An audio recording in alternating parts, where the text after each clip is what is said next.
Welcome to part 5 of a 4-part series on the statistical analysis of environmental data. Yes, you heard that correctly. Well, I had planned on 4 parts but decided to add a 5th lecture.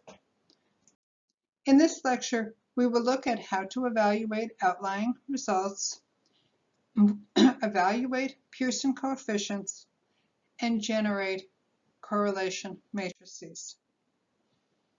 When collecting data, we often find that the set of observations appear to be in reasonable agreement except for that one troublesome value that is often left field by being suspiciously high or low.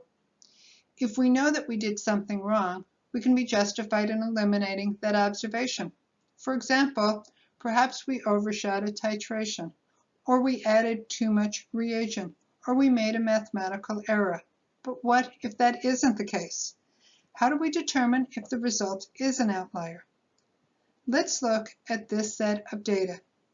6 conductivity measurements are taken within a few minutes at a river monitoring station. It appears that the 57.9 value is an outlier. That is, it is outside of the range of which random errors would typically produce. There is no reasonable reason to throw out that result, so we must turn to statistical analyses. The Dixon's Q-test is one test for outliers. It compares the difference between the suspect value and the nearest value with the difference between the highest and lowest values for 3 to 7 observations. For 8 to 10 observations, we'll compare the suspect value difference between the suspect value and the nearest value to the difference between the suspect value and the second furthest value. If we wish to use this test to legitimately remove potential outliers from a data set, we should keep in mind that our data has to be normally distributed and that we are not to use this test more than once on the same data set. The Dixon Q-test should only be used with great caution, since the simplistic statistic is based on a normal distribution, but that can be quite challenging to determine for small data sets. The use of the Dixon Q-test can help identify uncertainties in the dataset or problems in experimental procedures. Intuitively, it is quite similar to the approach of identifying sets of observations that have a large standard deviation. Let's return to the previous example. The data is provided in the table here for your reference. Since we have between 3 to 7 observations, that is 6 observations, we will use the first equation that was given. The suspect value is 57.9. The nearest value is 53.9, and the furthest value is 53.1. If we do the calculations, then Q calculated is 0.833. The null hypothesis is that the suspect value is within random error. The alternative hypothesis is that the value is outside of random error, i.e., it's an outlier. N is equal to 6, and then using the critical Q table for a 2-sided test with a probability of 0.05, that is a 95% confidence interval, we see that Q table is 0.625. Since Q calculated is greater than Q table, we can reject the null hypothesis, and we're justified in rejecting the suspect value. Now, the Pearson correlation coefficient, R, is the fraction of the variance in one parameter that is explained by the linear model in the other. But be careful, correlation does not mean causation. As shown here, there seems to be a strong correlation between the consumption or per capita consumption of mozzarella cheese and the number of civil engineering doctorates awarded. In fact, the R is equal to 0.959, but we have no reason to believe that the two factors are in fact correlated. As discussed earlier, correlations can be positive or negative. A positive one is a strong positive correlation, and we can see that here in a plot of the atmospheric CO2 levels with year. And you see that there is an R value of 0.99, almost 998. So it's a very strong positive correlation. And that's not surprising because the rate of emissions of CO2 continues to increase, resulting in a significant increase in the atmospheric CO2 levels.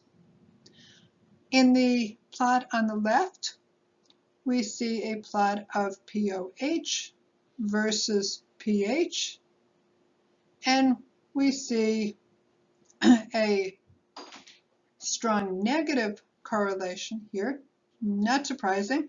The graph was actually created by calculating the values from the equilibrium expressions for the dissociation of H3O+, so we would expect an R value of 1. The objective of obtaining environmental measurements is to understand and characterize complex chemical, biological, and physical systems. The complexity of the spatial and temporal dynamics of such systems has spurred interest in multivariate statistical techniques. These methods are helpful for data reduction and interpretation of multi-parameter investigations. The process is basically an extension of what we discussed with simple linear regression analysis. The technique here is based on matrix algebra, but we won't delve into such concepts. The aim is to detect relationships among variables with the measure of linearity assessed by correlation. So the correlation matrix summarizes the strength of linear relationships. If the Pearson coefficients are between 0.8 and 1, we have a strong correlation. Remember, it can be positive or negative. Between 0.5 and 0.8, we have moderate correlation. And then if the Pearson coefficient is less than 0.5, we have a weak correlation. So let's look at this example here. We have descriptive statistics for a set of data collected on a lake sediment. So we've got various parameters: organic matter, total nitrogen, total phosphorus, any number of metals. We have the mean value where there were 15 samples taken and the standard deviation. So from that, a correlation matrix can be generated. And what we can look at here is we can easily view where we have significant correlations. So for example, we see here that there is a moderate correlation between the total phosphorus and the total nitrogen. Now we want to think, why might that be the case? One possibility is that there is a common source of both nitrogen and phosphorus. We also see a moderate correlation between cadmium and organic matter and nickel and organic matter. Again, we want to think, what could be the cause for this? One possibility is that the organic matter complexes both cadmium and nickel, and that results in this correlation. One other possibility is that the cadmium and the nickel are both from a single source, and that's why we see both higher. Could be that the organic matter doesn't complex copper or iron. So we see a essentially no correlation there. Doesn't make conclusions for you, but it does help you evaluate the hypotheses that you generate based on solid knowledge of these environmental systems. Let's look at another example. In this case, we'll look at using Excel to create the correlation matrix. So in this case, we have data that was collected, was actually collected in 2017 by ENE 480 students from various water fountains in several campus buildings. So we have the data here. I'm going to make an assumption that we can pool the data from all of these different water fountains since they originate from the same source. We can argue whether that's a good or bad assumption, but let's make that assumption that we can pool this data. Now, in order to determine the correlation, again, we'll use the data analysis tool in Excel. So we have the data shown here. You will choose the correlation function using the data analysis tool. You'll select the input range. You have to inform the tool whether your data is grouped by columns or rows. In this case, it's by columns. And then the location of the range. Data if provided is the output from the correlation analysis. And what we see actually is that in no case is there a strong correlation between any of the parameters. There's actually a somewhat borderline weak correlation between, or moderate correlation between alkalinity and negative correlation between alkalinity and turbidity. There's no real hypothesis that I can come up with to explain that.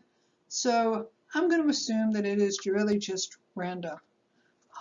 I would have expected a greater correlation between calcium and alkalinity because of the association of the calcium with carbonate alkalinity, but you can see that there's actually a very tight clustering of the alkalinity data, the calcium data. So it's really not so surprising to me that the correlation was extremely weak. So this provides you with information so that you're able to test a set of results for outliers. Remember, be very careful in doing that. You can also explain the relevance of Pearson coefficients for environmental statistical analysis and discuss how to use those. And then you can create a correlation matrix and then interpret those results. So hopefully this was helpful, and we'll be using this material throughout the course.